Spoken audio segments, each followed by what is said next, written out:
Hello and welcome to the channel. If you are stopping by for the first time, and welcome back to our friends of the capital. Let's get into the story.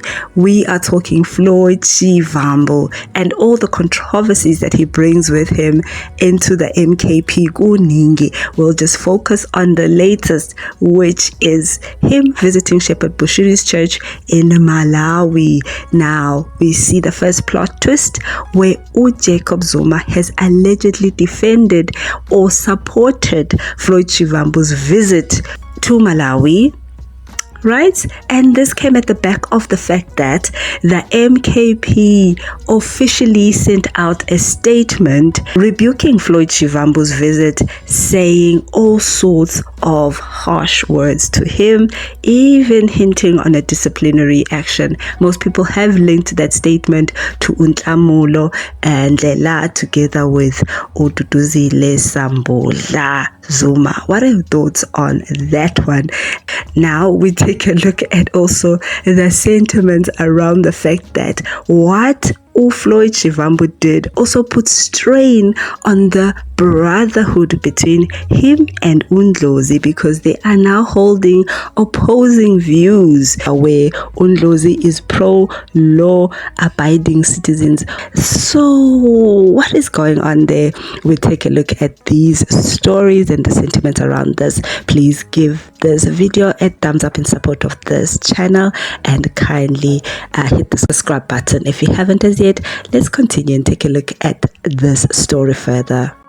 Floyd Shivambu meeting with a fugitive.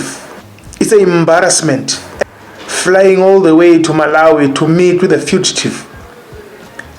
A Secretary General of the opposition party, not just an opposition party, an official opposition party that is supposed to put pressure on government to make sure that Bhushiri comes to South Africa to account to all these allegations of scamming South Africans of their hard-earned money. And he goes and meets with a fugitive, a wanted man. Really, Floyd Shivambu does not understand the position that his political party holds in this country. He does not understand the position himself as a Secretary General holds in this country. It's an embarrassment. What kind of a message are you saying to the masses? What are you saying to us?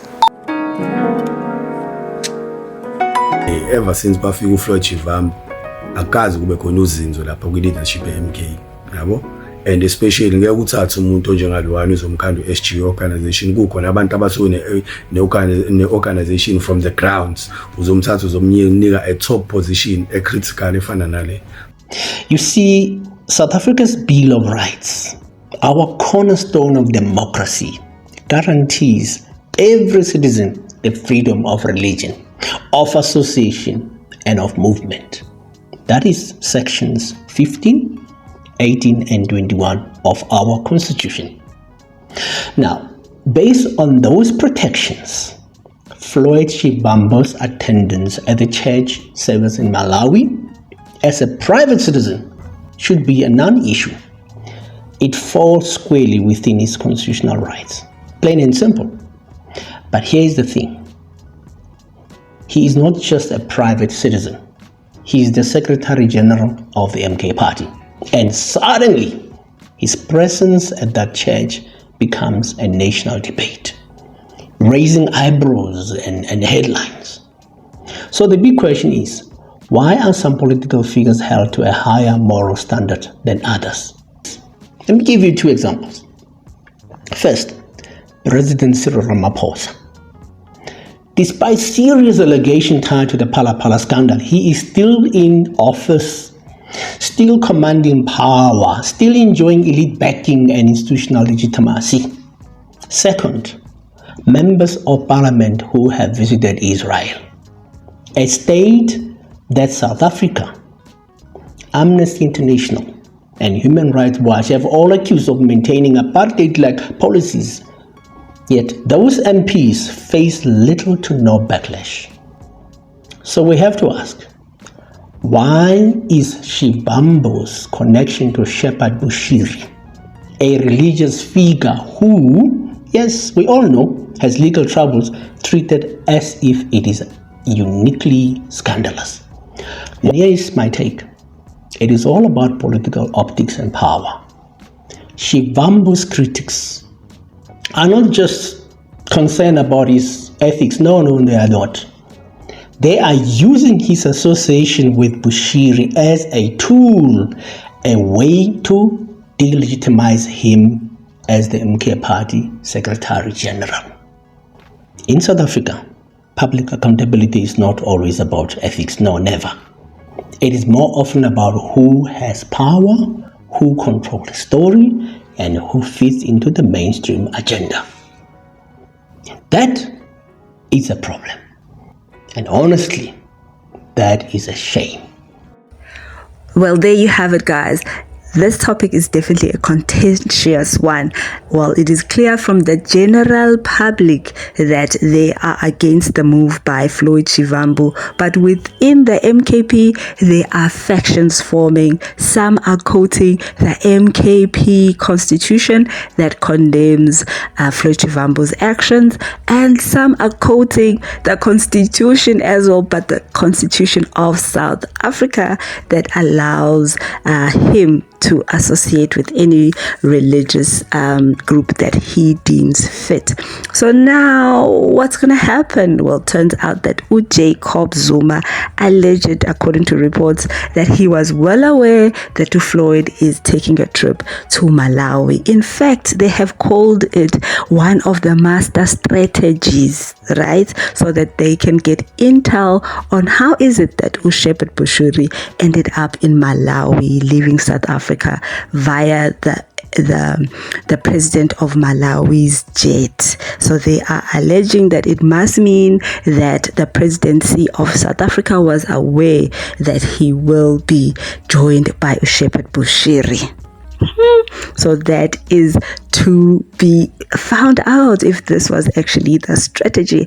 But some are actually disappointed in Floyd Shivambu, saying, of course, he is causing further divisions within the MKP because this is causing further discomfort, as we have seen with the statement that was released. The biggest issue people have, even the minister called out of Floyd Shivambu for associating himself with a fugitive in South Africa who's facing many counts together with his wife, meaning that he himself is then putting his character into question and also putting the name of MKP into disrepute, because we can't exactly separate the two, as he is indeed an ambassador of the MKP. What are your thoughts on that one? Let's take a look at the charges that Bhushiri actually is facing and why it's actually taboo that he is associated with him in this time. We know that in the EFF, Unaledi Chira was seen in videos where she is professing her alignment with Shepherd Bhushiri and how she has benefited from his prayers. And the EFF, Julius Malema, has also endorsed Shepherd Bhushiri previously. Now let's continue, guys, on this matter. Another topic that came out of Floyd Shivambu's visit on the 18th of April 2025 to the ECG church that is in Malawi is the fact that Dr. Ndlozi and Floyd are now holding opposing views when it comes to Shepherd Bhushiri, where we see Floyd being pro Shepherd, whereas Ndlozi was condemning some of the actions by Shepherd Bhushiri. Ndlozi attended an open lecture at the University of Malawi on the 12th of April, this very same month, where he was clear in his stance, saying that whether you're a politician, whether you're a pastor, you should not enrich yourself at the expense of the poor. This he was talking in a public lecture, as I had mentioned before, and the theme of the lecture was people over politics. And then in passing, he mentioned Bhushiri. So in what he actually said, there is someone in this country who is wanted in South Africa. And he did not even name Bhushiri, but the audience and the wider public quickly inferred that, yeah, he's definitely talking about Shepherd Bhushiri, as we know that he fled South Africa in 2020 when he was out on bail for fraud and money laundering. So that's how he linked it. So at the moment, neither Ndlozi or Floyd have commented on each other's situations involving Shepherd Bhushiri. Does that mean they're no longer communicating, or are they agreeing to disagree on this topic? What are your thoughts on this? But looking at the general sentiments and comments around this topic, definitely most are saying that Floyd Shivambu is being messy in his approach to this Bhushiri, because there was no need.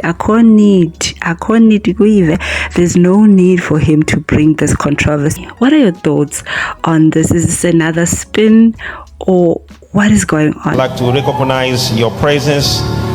This is a wonderful man, Floyd Shivambu, all the way from South Africa. Allow me just to ask you to wave the church.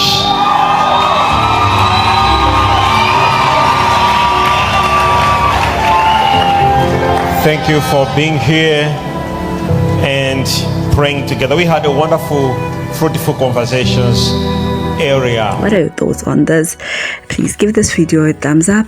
I do not want to drag this any further. I'll put all the statements here on screen, and let me know if you want me to go through them one by one so that we can get the gist exactly what were they saying against Floyd. Please give this video a thumbs up, and we'll see you on the next one. Bye.